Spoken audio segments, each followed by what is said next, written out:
Well, good afternoon, everybody, and thank you so much for taking time out of your Sunday afternoon to attend Academy High's Winter Open House. My name is Sarah Laufenberg, and I am with the admissions department at Academy High. And I know I've corresponded with several of you and look forward to getting to know others, new faces and names. This will be so much easier in the future when we're able to do this in person, but we appreciate your taking your Sunday afternoon to learn more about Academy High. As I promised in the email earlier, we have every intent on getting wrapping things up by kickoff at 5:30 for those of you who are football fans. And with that, I'll go ahead and turn things over to our head of school, Mr. John Carpenter. All right, Sarah, thank you so much. And I guess this is the pregame kickoff. Welcome, everybody. We are delighted that you could join us this Sunday afternoon before a little football. Kickoff is an hour, and so I'm actually timing myself just to make sure that we get those commercial breaks. We are so excited to share our program with you today. Today's really a chance for us to shine a spotlight on our community, talk about what makes Academy High sort of different, unique, special.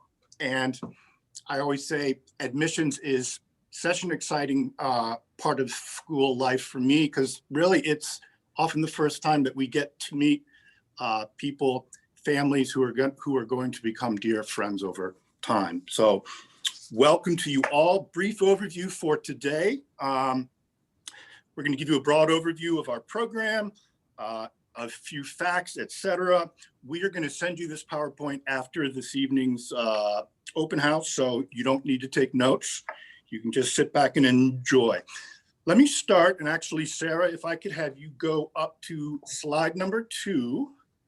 That's where we're going to start. Up one more still, or maybe 2 more. One more still.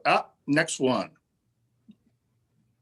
The one below that. Here we are. Let me give you some fast facts first. Real quick, brief history.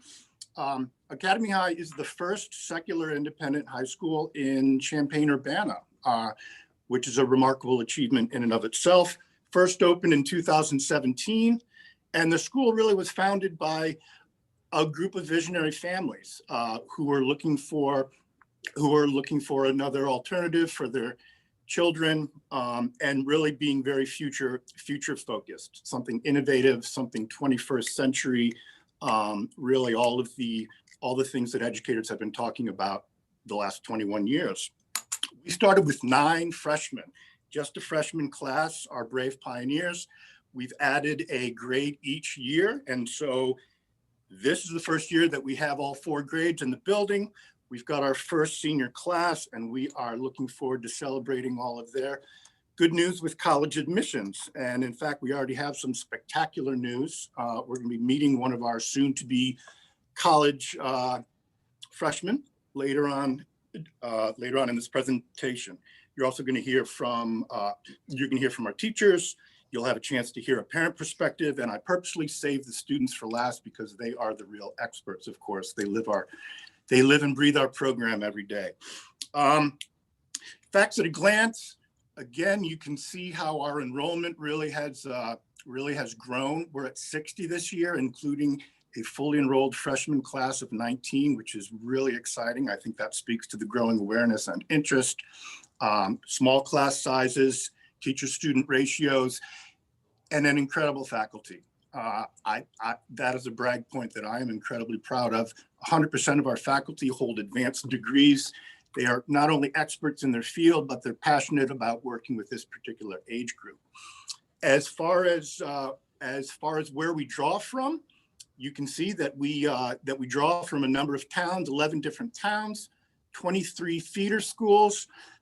So that speaks to geographical diversity. Also socioeconomic diversity, another really important point.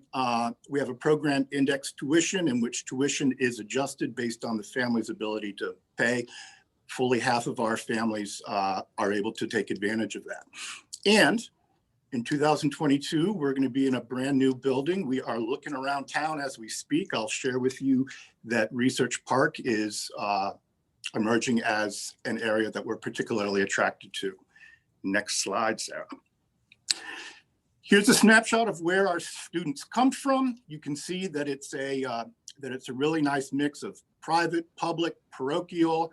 And then here's a list, and my apologies for the formatting, but you can see that we draw from 23 different schools, as well as homeschool families. Almost 20% of our students come to us from homeschooling programs, and I think that our program is a particularly good fit because it's creative, and those students that have been homeschooled really bring us an added dimension. Next slide here. So we're in year 4. If you can pop the slide there, Sarah. Oh, you know what? Hello? Hello, hello. Gordon. I'm sorry, I have the 2021 highlights up. Is that not popping up for everybody? It is. I actually wanted to advance to the next slide. No, gosh, we're bouncing around. I think I need you to go. There you go. Thank you. Yes, this has been an incredible year. I mean, it's been an incredible year for everybody, but really, despite all the challenges of teaching in a pandemic, this school year has really been a remarkable year of firsts. I already talked about enrollment. Beyond that, in addition to planning to reopen campus at the start of this year for on-campus classes, Academy High got accredited, which is a major achievement. We got accredited by Cognia, which is a global accreditation body, and that gives us access to a network of over 1,200 different schools, and it allows us to participate in important conversations, best practices, et cetera. We anticipate being recognized by ISB, Illinois School Board of Education, which is going to allow us to field some athletes, interscholastic sports. We wrote a strategic plan, which is next to the mission, one of the most important things that a school can do as far as really laying out a path forward for the next 5 years. Very excited about that. Expanded college counseling program, a 4-year college counseling program, which is individualized, an outstanding college counselor with 25 years of experience. This is a year that we're really branching out and building bridges and networks with our larger community. Examples are the Boys and Girls Club. We've been doing some programs with them, reaching into the university, taking advantage of talent and resources there. Geist School of Business, Busey Bank, et cetera. We're also building up an internship program, which I think is really one of the most unique things about Academy High. We focus on real world learning, and our internship program beginning in 11th grade, students have a chance to actually go out. We schedule it during the school day, and it's a mixture of companies, nonprofits, et cetera. And so that's exciting. I mentioned Future Sight. And I think what's maybe the most remarkable too is that we've managed to do this during what is probably the most challenging year of our lifetime. Certainly teachers, educators have had to rapidly shift, and the fact that we've been able to have on-campus classes really is tremendous. Next slide. And we're still bouncing around. Actually, if you can go up one, because I actually saved the best for last. If you can go up one. One more down. Sorry about this. I think we might have lost that slide, John. Oh my goodness. I can see it on my deck. Well, what I was going to do is brag and say that along with all of that, Academy High was voted best high school in Champaign-Urbana by the Best Of magazine. That was a delightful surprise for us, and needless to say, we are thrilled and proud. We have our banner proudly hanging outside of our building, and I think that really speaks to Academy High used to be the best kept secret in town. I dare say we are not a secret any longer. Next slide, Sarah.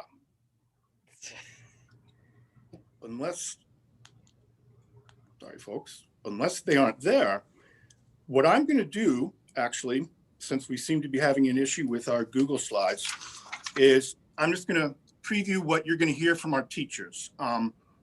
Again, Academy High, its whole mission is being student-centered, 21st century, real-world, hands-on, project-based learning. We believe that students learn best not by listening, but by doing. And so we really shape the classroom experience around giving kids innovative, meaningful, relevant, engaging activities where they can collaborate. We have what we call the 6 C's. And I so wish that that slide would come up too, because it's a beautiful slide. But 6 C's, our teachers are going to talk about the 6 C's, which are really 21st century skills that are considered essential for students today and especially in the future as they prepare for a future that we can really hardly imagine. And today, it isn't just about content. It isn't about memorizing content, dates, facts, names, battles, but it's about skills that are translatable, that are portable, and that are really universal. Again, it isn't so much what students know, but it's what they can do. And so our teachers are going to each pick one of the C's and kind of show how that lives in their classroom. I will come back towards the end and do a little wrap up. But without further ado, I'm going to pass it to Jordan Connerty, who is our social studies teacher, and he's going to talk about how critical thinking, how it lives in his course. Jordan. Thanks, John. Hi, everyone. My name is Jordan Connerty. I'm the social studies teacher here at Academy High. This is my 3rd year with the school and my 10th overall working in secondary and post-secondary education. Over the last 3 years, I've been able to construct an intentionally interdisciplinary curriculum that emphasizes the 6 C's that John was just talking about. And Sarah, if you wouldn't mind going to the next slide, I see my title slide. There we go, perfect. Thank you, Sarah. On the social studies side of the house, our 4 core courses are listed on screen. And my hope is to offer a few highlights so that everyone has a sense, at least, of what we do. And if you have any questions after the open house, feel free to email me. My contact information is on the website. Our 9th grade class next year is going to be switching to world history, which is going to rely on the World History Project curriculum, one built by the University of Michigan and funded by the Bill and Melinda Gates Foundation. The course emphasizes a thematic approach to world history rather than a linear one, so students can travel through time and around the globe to understand how we got to now. Our 10th grade class is US history. And one of my favorite things about this class in particular is also that it is thematic in nature. I always struggled with the way that I was taught US history. It's like it started for, first contact, and then you get to 1980s in the spring semester and it ended. And you didn't get to learn about recent history. So by taking a thematic approach in this class, focusing on topics such as American democracy, states' rights and federal power. Right now we're working on the history of the environmental movement in the United States. By taking a thematic approach, we're able to think not only about current events, but also history as it unfolded over time. Our 11th grade global studies class is equal parts human geography and comparative politics. We take a country by country approach. We study countries like Russia and China and India, but also countries like Israel and Palestine, countries like Nigeria. We take a 1 week sort of interlude and talk about Estonia of all countries and their digital citizenship. I don't know, that's a little bit of an aside, but global studies is a class that emphasizes the here and now and the political structures in particular countries around the world.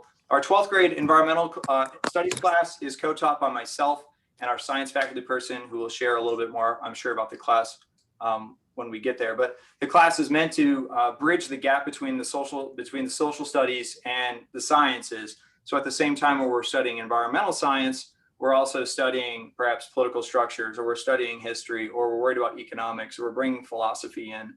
And so that's our capstone class that our first graduating class is helping us co-create right now.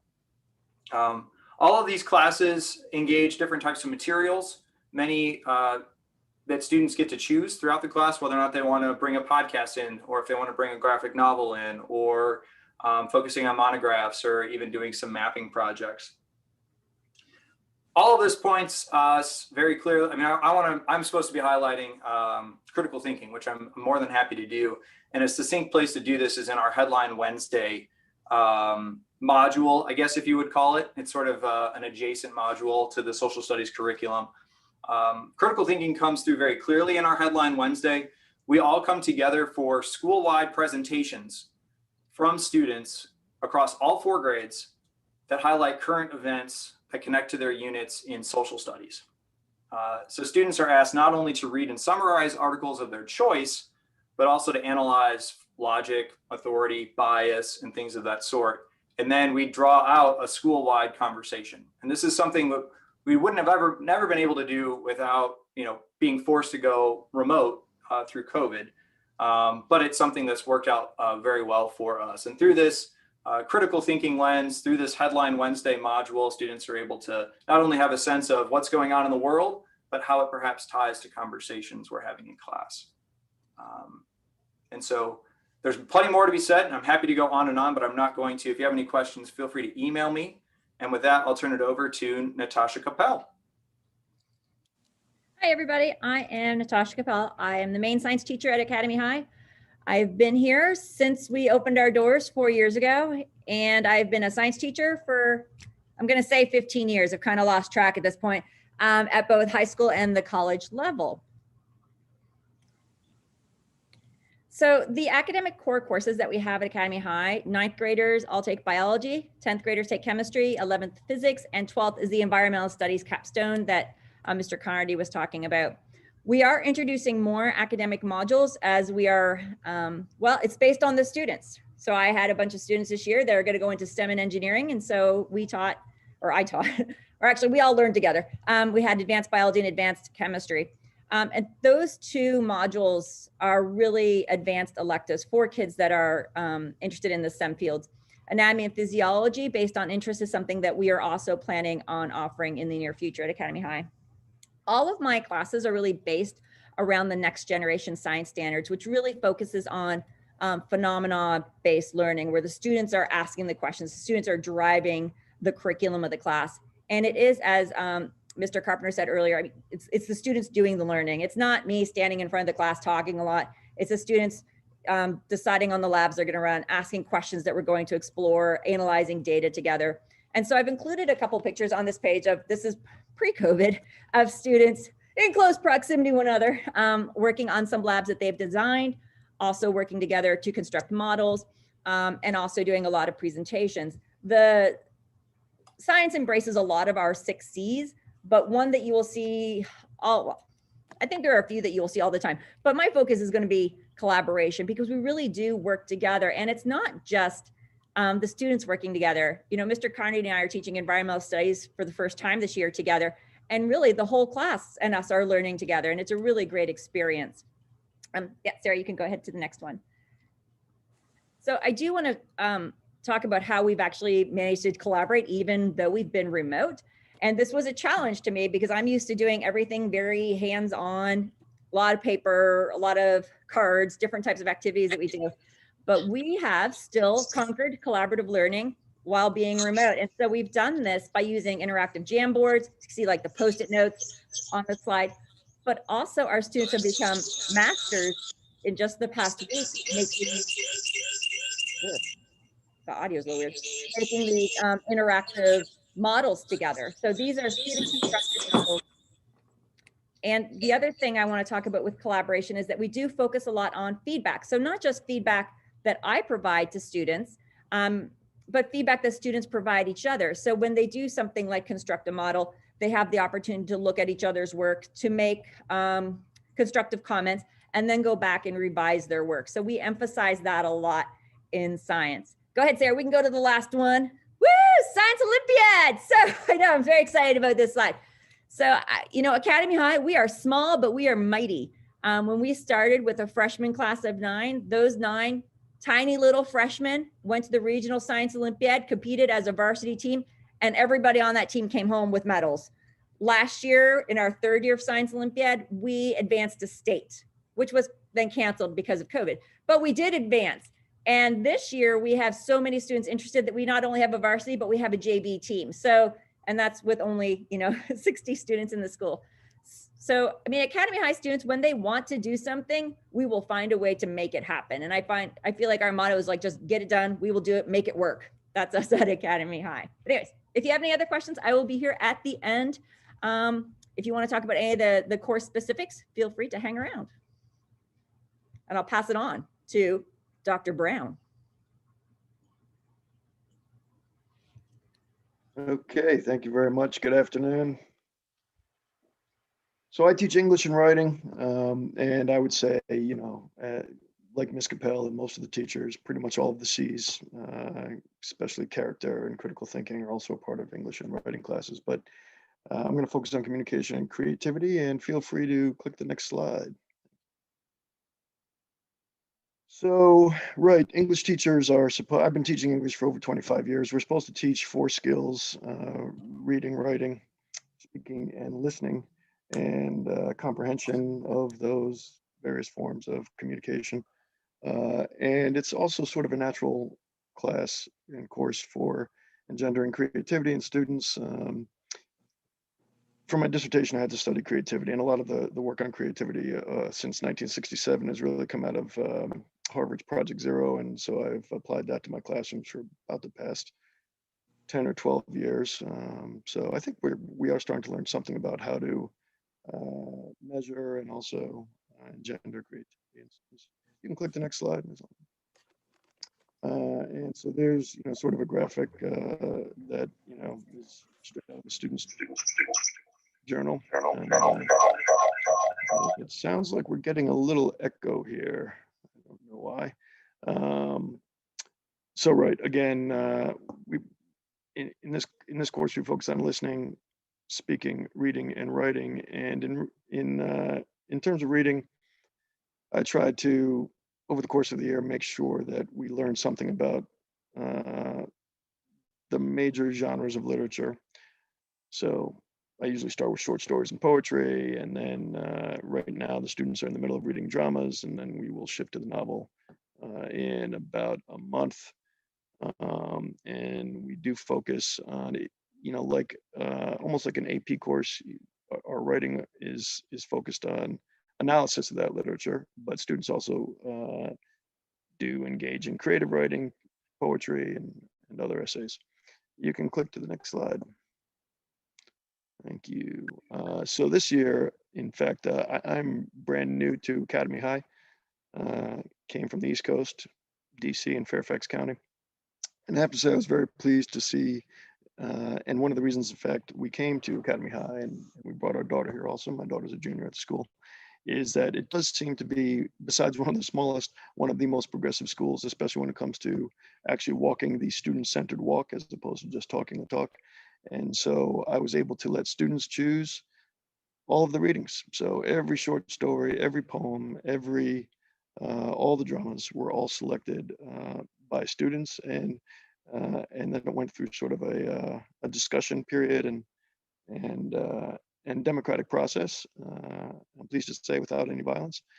And so we ended up landing on the stories and poems that the students had all made a case for, and then voted on. And it was, I have to say, it in my opinion, it was a much better way to teach than what I normally have had to do for the past 20 years. You can click to the next slide.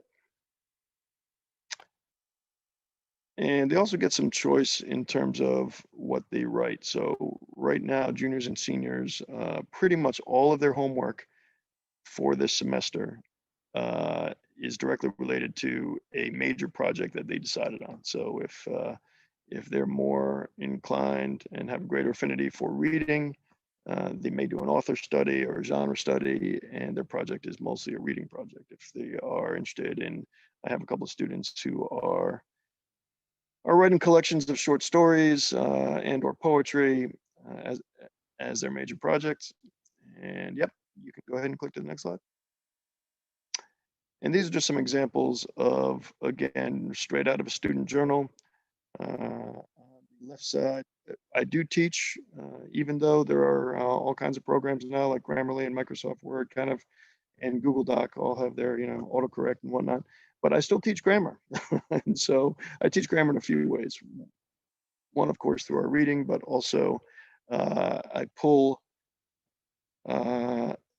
sentences and excerpts out of their own writing, and we will work on correcting some of their writing that way. Also, I give a lot of feedback on their writing. So a lot of it is through their own writing that we study and learn grammar, and I look for some patterns. The other thing we do is in test prep, which I do help students prepare for the standardized tests for about 20 minutes a week, which actually provide a nice guideline for what those tests are looking for in terms of what students should know by the end of high school in terms of grammar and writing skills. So you can click to the next slide.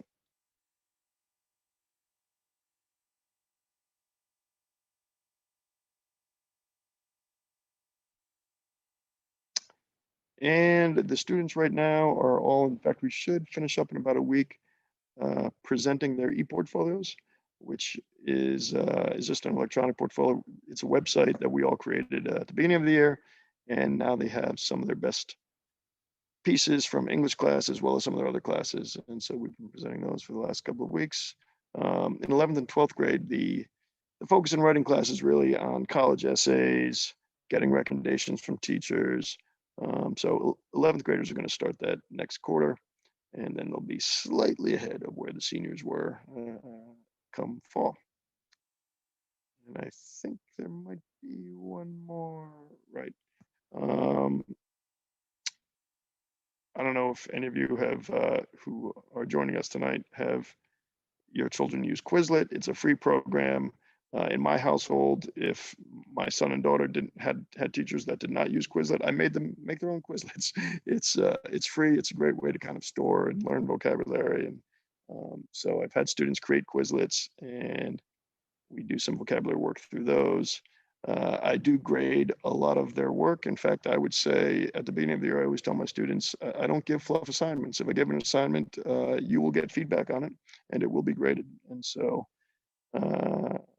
but I think again, as a parent of a student at Academy High, I've appreciated the philosophy of all the teachers, including myself. Grades are really instructive, right? So I want students to get to at least mastery or an A on all the assignments, so they always have an opportunity to make up points. I just want them to learn whatever it is I'm trying to teach. And I think that's about it. Thank you very much. Hi, my name is Christina Flores, and I am been with Academy High since it opened doors as my colleague, Ms. Capel. It's been a joy to be a part of this wonderful project, and I'm very proud to say that the school, it really implements the student-based learn and project. So I will be speaking of cosmopolitanism.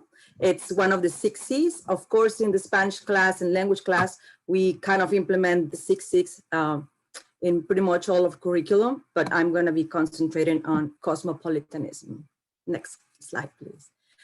So, and this is very important because right now, like students, we are living in a very interconnected and globally minded age. So we require to have this approach to develop this spirit in our students, and Academy High is certainly on top of this. And the Spanish class is a natural catalyst for cosmopolitanism and conversations. And it provides this space every day, each educational day, to students to speak, to engage, to explore the language in different cultures. So our curriculum is established on that philosophical foundation, where we're trying to aim at education students with a global conscious mind and the awareness of the importance of the cultural and linguistic diversity. So we take this approach, and our curriculum is kind of like emphasizes in current events, and we we compare and analyze culture. We try to understand what's happening in a global way and try to emphasize and empathize with what's out there out of our world. We can go to the next slide.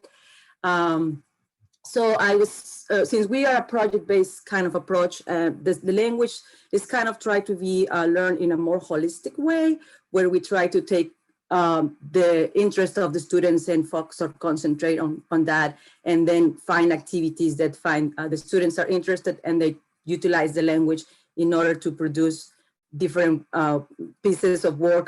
For instance, in this case, we do read a lot in Spanish. This is one of the inputs that we get, a lot of reading.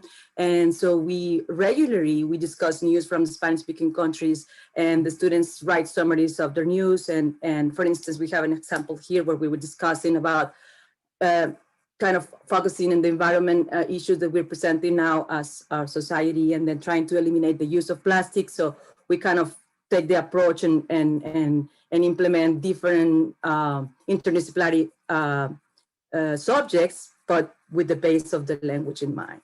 And next slides, please. We also do a lot of reading, and also there's a lot of creativity in place in the Spanish class. And for instance, recently when we had this project where the students were researching about a Hispanic artist, and we created like a photo challenge where they were research about the artist, present about it, found a piece of art they really like, and then recreated.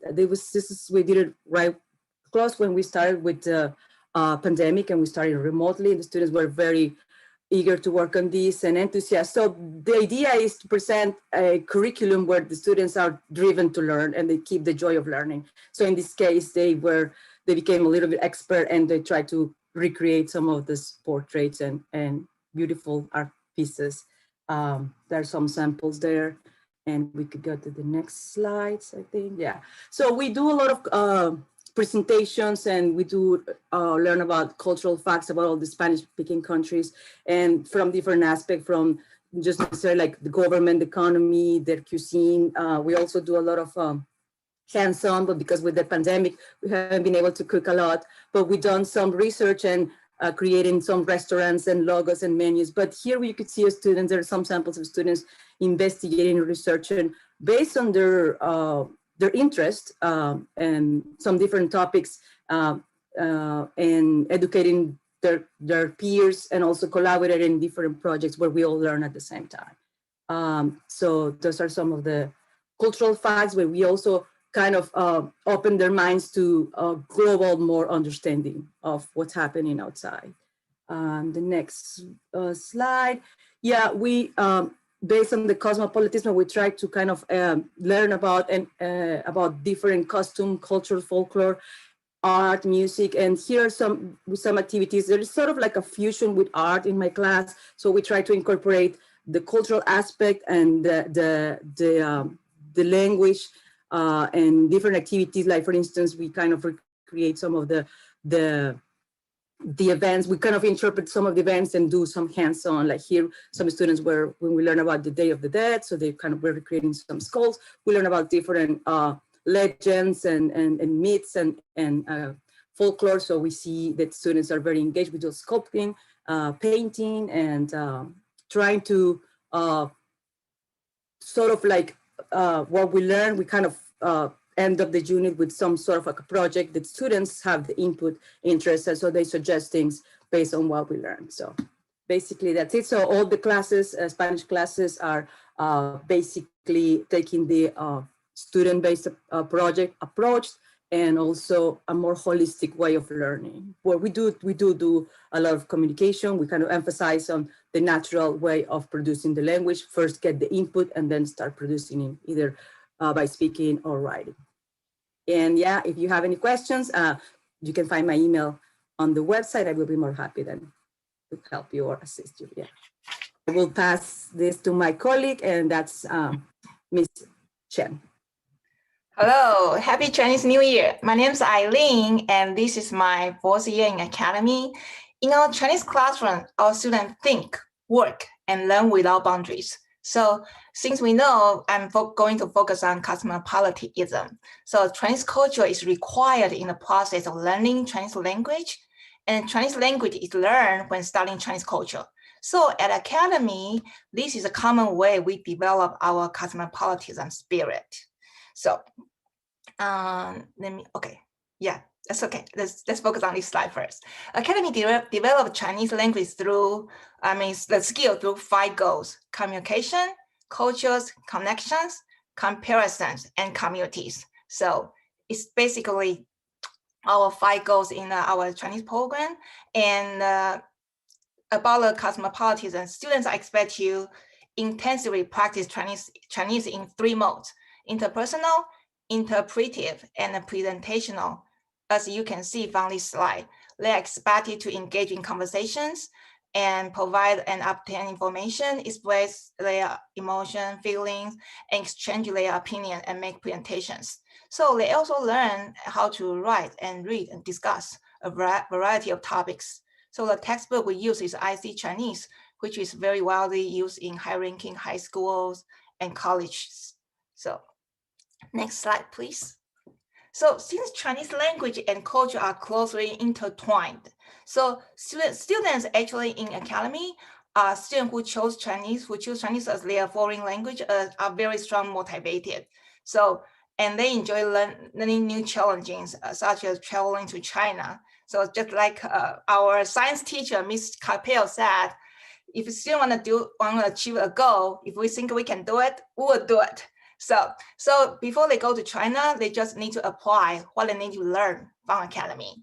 So every Chinese learner is rewarded as a cultural ambassadors, which is certified by the educational organization and our sister high school from China. So I'm glad our 24 students use their cultural ambassador certificate to their college application. So before their admission, students learn the 4 skills in the classroom. And then they are expected to understand social pattern, practice the conventions, and actively and appropriately use Chinese in cultural settings. Next, please. So 2 years ago, before COVID, so Chinese students made their own research of their cities, created their itinerary, and build the relationships with the host families and study buddies through the letters and the communications. So then we teachers, our organization, our principals over China. So we filters, and we made it. Then finally we decided to have a trip, and it's kind of culture sharing and learning based. So they made these students, we should be very proud of them. They made it their own way to 2 big cities in China, and they soaked in the Chinese only environment. They share their speeches about how the high school days look like in Academy, and they share their experiences with these Chinese students. It's very intensive, and they also know how those Chinese students are so hardworking and the intensive learning in a Chinese high school classroom. So next slide, please. Okay, so this you can see. So this is our 3rd goal for our Chinese students to establish a connection between Chinese and other disciplines, and then further acquire information and recognize distinct viewpoint that which are only available to learn in the classroom. And now at that time, it kind of fostered their sense of openness and acceptance. Actually, I realized they became more flexible and just like a global citizens. Yeah, next slide, please. So the 4th goal for our Chinese program is to focus on student ability to compare and contrast the Chinese language and culture through their native, right, the American culture. So we should be very proud of them. And this is a highlight we would love to share is our cultural ambassadors with the news that has been on local newspaper. And so actually we were so popular at that time, and then we were excited. Those local residents were so excited too when we visited them. So this kind of definitely, we share our cosmopolitan spirit with them.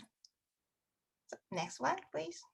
So the last goal emphasizes that Academy Chinese learners should apply the Chinese language in communities with and beyond the school setting. So it's optional, and students are encouraged to do the English volunteer teaching online. This year, we are going to do online for 40 hours and in person in Taiwan in the future for 80 hours. So we enjoy bringing our Chinese textbook to our real world. Thank you. So now we are going to welcome our super math teacher, Yang Song. Hello, so my name is Yan Song, and I am the math teacher at Academy High. Sarah, can you go to the next slide? So different from most high school in the US, so we offer a topic-centered curriculum. So every semester, we only teach students 3 to 4 topics so that we allow them to really go deep in each topics and develop the skills. Normal high school in US typically offers algebra, geometry, algebra sandwich, this kind of curriculum. And they just rush through all the algebra topics in 1 year. But the ironic thing is the US high school student learn so much in 1 year, but they don't necessarily retain information very well. That's why we turned away from that and chose this topic-centered curriculum. We choose the topics very carefully each semester, so everything is interrelated.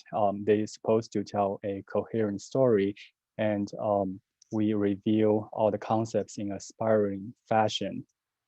To me, math is not a discrete set of knowledge. We want students to see the relation and can self-produce the result. They're supposed to tell us why things are true instead of just telling me the answer, the number. That's not what we want. We want logic and reasoning. Can you go to next slide, Sarah? So we also like to introduce some level of project-based learning in mathematics. This is actually very hard because we still need to learn the math, but we do want students to practice what they learn and apply so that they see how these things are used in real life. So every semester we have 2 projects where students can apply their knowledge. Next slide, please. So these projects include, for example, areas in pure math. I am a geometer, so a lot of topics I chose are pretty much geometry centered, but we also have topics in, for example, applied science, aviation, and etc. Next slide, please. So at Academy High, students can see how vectors and trigonometry help airplane to navigate. We also talk about how the electric circuit in the heart work. And we teach students how to convert the EKG diagram and to electric circuits in heart and see how it works. The goal is really to let students appreciate math and see how math can facilitate your future study. Of course, as aviation student or as a cardiologist, you may not know the advanced math, but knowing the math can really help you with your future study. And that's something I want my students to know. So for me, personally, I don't believe in memorization. If you just memorize all the formula and go to a math exam, likely you will not do very well.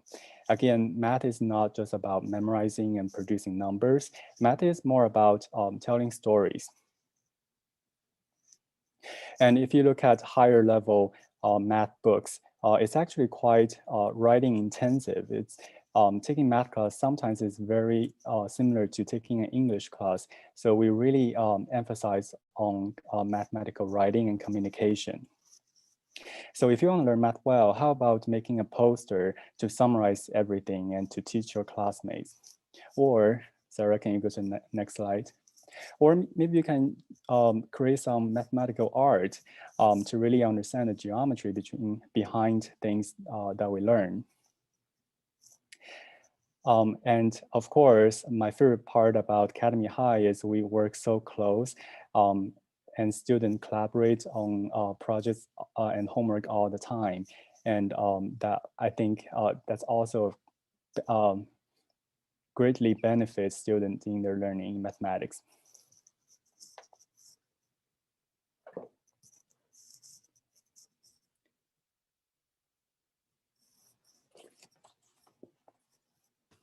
And Mr. Carpenter, I want to apologize to everyone. I was trying to be extra prepared and downloaded this PowerPoint presentation, and that's apparently how we lost a couple slides, which have since reappeared.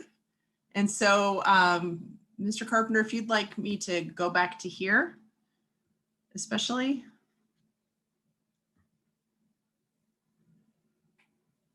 We'll need him to unmute. And Mr. Carpenter, we'll need you to unmute, please.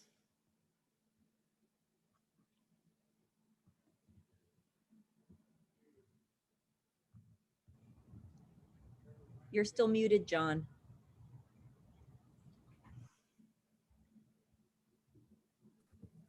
Let's see if I can help. Let's see.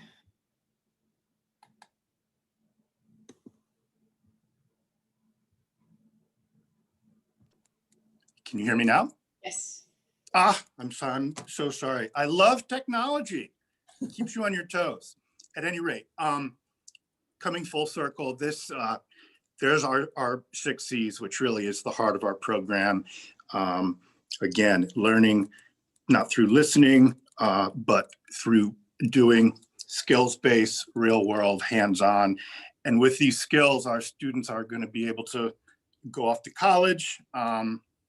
They are going to be able to really thrive in a future that we can't quite imagine what it's going to be like yet. But our sense is that those who are best prepared are those who are most likely to succeed in that future. Thank you all, teachers. And I believe we have a parent representative who might offer his perspective. Marklaufenberg is the parent of one of our juniors. And he has been involved with the school since its founding. So Mark, I will pass to you. Thank you. Just turning on my video there. Hi, my name is Mark Laufenberg. I'm the parent of actually 2 students at Academy High. I have a junior boy and a freshman girl at Academy High. So we've been there since the 2nd year that Academy High was holding classes. Let me just tell you a little bit about some of the impressions I've had of Academy High. I want to start with what happened last spring when every school in the country had to go remote. This was a very interesting experience, I think, for every school in the country. And at the time, I happened to have 3 different children in 3 different schools. And so I got to see how all the 3 different schools handled it. And I have to say that the way Academy High handled the really rapid onset of the remote schooling was pretty remarkable. Academy High students and faculty should be commended just for the quick transition that was made. And Academy High was able to successfully go remote, to hold a full day's class schedule, to really not change anything from their core classes, and to deliver the full curriculum throughout the rest of the year, including giving grades in last spring, which I think very few schools actually did at the high school level.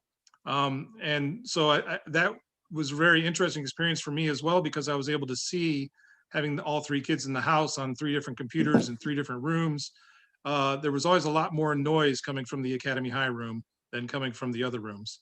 And I think that speaks to something that's been talked about several times here by a lot of the teachers, which is the collaborative aspect of the education at Academy High.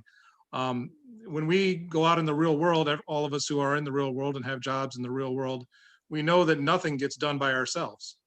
Everything gets done in collaboration with other people, and you have to be able to work as a team, and you have to be able to sometimes work with people that you like or don't like, or sometimes people who have different skill sets or opinions than yours.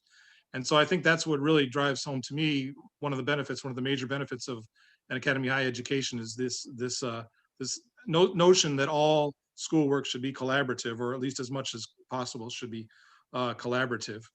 I think one of the other things that's been impressive to me about Academy High, especially during this current year, is all of the progress that's been made this year. And John spoke several of the things that have been accomplished this year.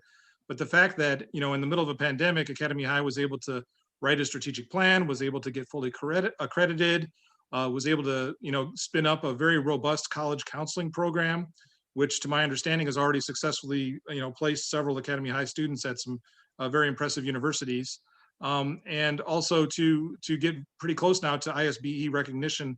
You know, that's a big ask for one single school year. And at the same time also having a record size freshman class, and also having the, you know, the largest school student size in the community, going remote, going not remote, back online, in-class schooling, really managing all this stuff together has been a tremendous achievement. And I've been very impressed with that.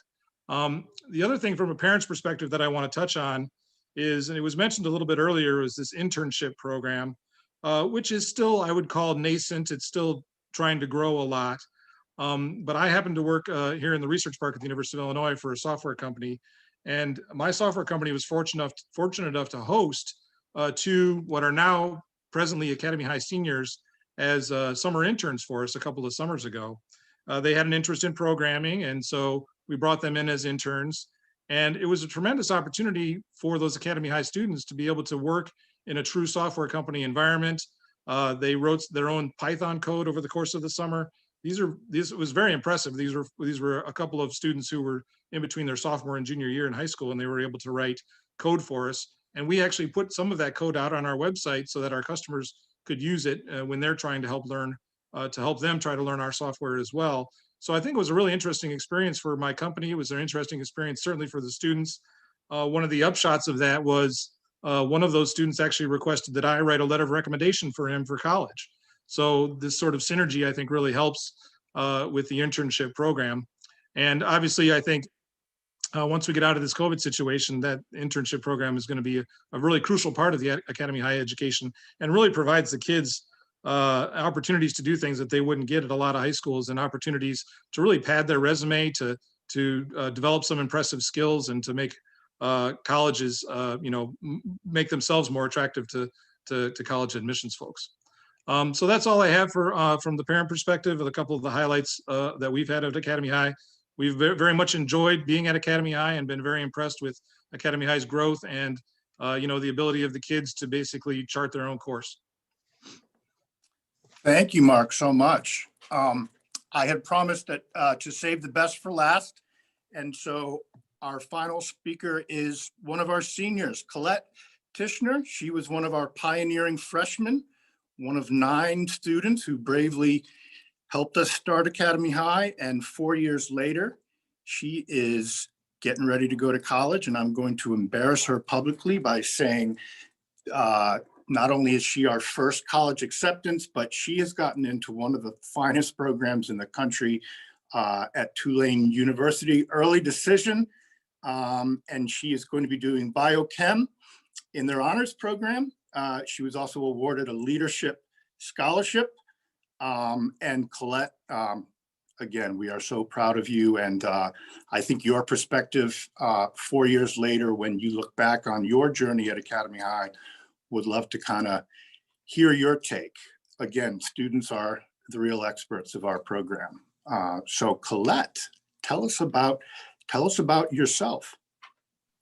Oh, thank you. I think that a lot of the upsides of Academy High and everything I've enjoyed has obviously been the academics and the things that we have been able to forge our own paths with our academics. But I think that maybe about 60% is academics, but extracurriculars are also a huge part of the Academy High experience. Even though we are currently remote, I think this year has actually been the most prolific in terms of student clubs and extracurriculars, and trying to be more involved just because we can't see each other in person all of the time. So this year, I think we have at least 10 clubs. One of them I have the pleasure of starting with one of my friends. We have the newspaper. People also have been, you know, forging on paths with doing Caring Crew, which is doing you know, things in the community, but also just more fun things like cooking club. And that's been a huge part of how we get to spend our time and how we get to have support from our school to do the things we love. In the past, obviously we had sports, whatever people really wanted to do. So I played volleyball, I played soccer for a year as well, but volleyball was my sport. We also had we do Science Olympiad, as Mrs. Capel mentioned, and spend a lot of time doing that, especially as someone who enjoys the sciences. The extracurriculars that we have been given really do help me find out what I do like and what I don't like. And I know a lot of other students really take advantage of those extracurriculars that are within the school that they don't have to go out into the community to find. In the past, we've had Rube Goldberg, Odyssey of the Mind, which is more creative and like writing intensive. So everything that really any other school has, we can have as well. Even if we don't currently have it, we have been making it for ourselves. We've been building our own, I guess resumes or just extracurriculars to put on our activities list when we go to college, just because these are the things we like to do. And I think people really feel more passionate about what they're doing rather than kind of willy-nilly picking what they like to do and or just picking just something to do. You get to be more proactive about it, not just in your education, but also in your extracurriculars, which is something that I think is very important about Academy High and something that I think is very strong within our team and within our teachers who have been supporting us and just in our student community. I just feel how motivated they are, especially with the new freshman class. I've noticed that they're all so involved and it just makes me so happy about that. Colette, thank you. And I want to thank you too for actually being such a wonderful ambassador and sort of a big sister to our incoming freshmen. I think that is one of the most important things about Academy High too, is a real strong emphasis on community, a focus on relationships, respect, accountability, responsibility, and really celebrating all the things that each of us bring, different backgrounds, different lived experiences, and from that creating a community where kids don't just go to school here, they want to be here. This is their school. And students like Colette have really had the unique opportunity to actually help build a school from the ground up, as sort of establish our culture, ethos, traditions. And soon enough, if she keeps turning in her homework, she is going to graduate and off she'll go to the Big Easy. So Colette, thank you so much. And I'm looking at the clock and we're at the 2-minute warning. A 2-minute warning. Before the kickoff, Sarah, do you have any final thoughts on next steps?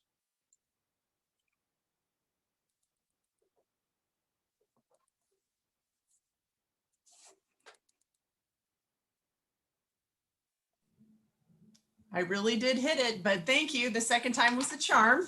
Thank you, Mr. Carpenter.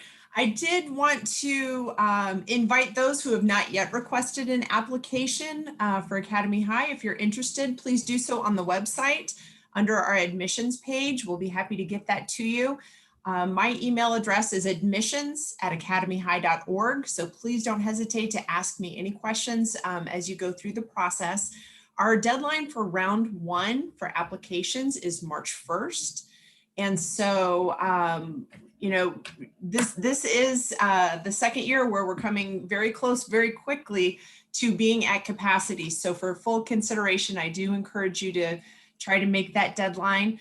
On the first page of the application, we have all of the different requirements, which include a recommendation from a faculty member or someone at a coach, teacher.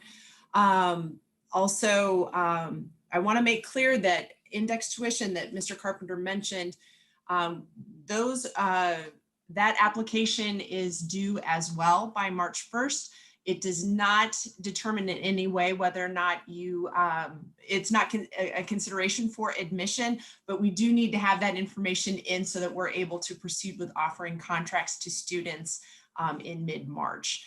And I also wanted to mention that in COVID, we're doing the best we can for students to get to know each other and also get to know current students at Academy High. And so our student ambassadors continue to hold monthly game nights. And so you will now be on the email list just to learn a little bit more about that. The next one will be late February. We hold those the 4th Tuesdays of the month at 7 p.m. So thank you again. And if you have any questions, again, admissions@academyhigh.org. Thank you so much, Sarah. And thank you all of you for joining us. I believe the I believe there's something on television now. I'm from Missouri, so I'm going to say, go Chiefs. And we are really excited to continue the conversation with you all. As the teachers have said too, I would be eager if anyone wants to follow up with me, call, email. I would love to tell you more about our program. And my final thought is, this is my 25th year in independent school education. And I have to say that this is one of the most exciting things that I've ever had the privilege to be a part of. Not only the program, the innovation, the forward-looking, future-focused purpose, but our teachers. This is the most remarkable group of educators that I have ever worked with. Their dedication, their commitment. Teaching in a pandemic is like doing two jobs in one. And I have to say that even though at times it's been exhausting, this has also probably been the most inspiring year that I've ever had. And so I want to thank our teachers for being not only wonderful educators, but terrific colleagues too. It is a pleasure and privilege to work with them every day. So that's it. It's time to tee it up and kick off. Thank you all so much. And as I say, we look forward to talking again soon.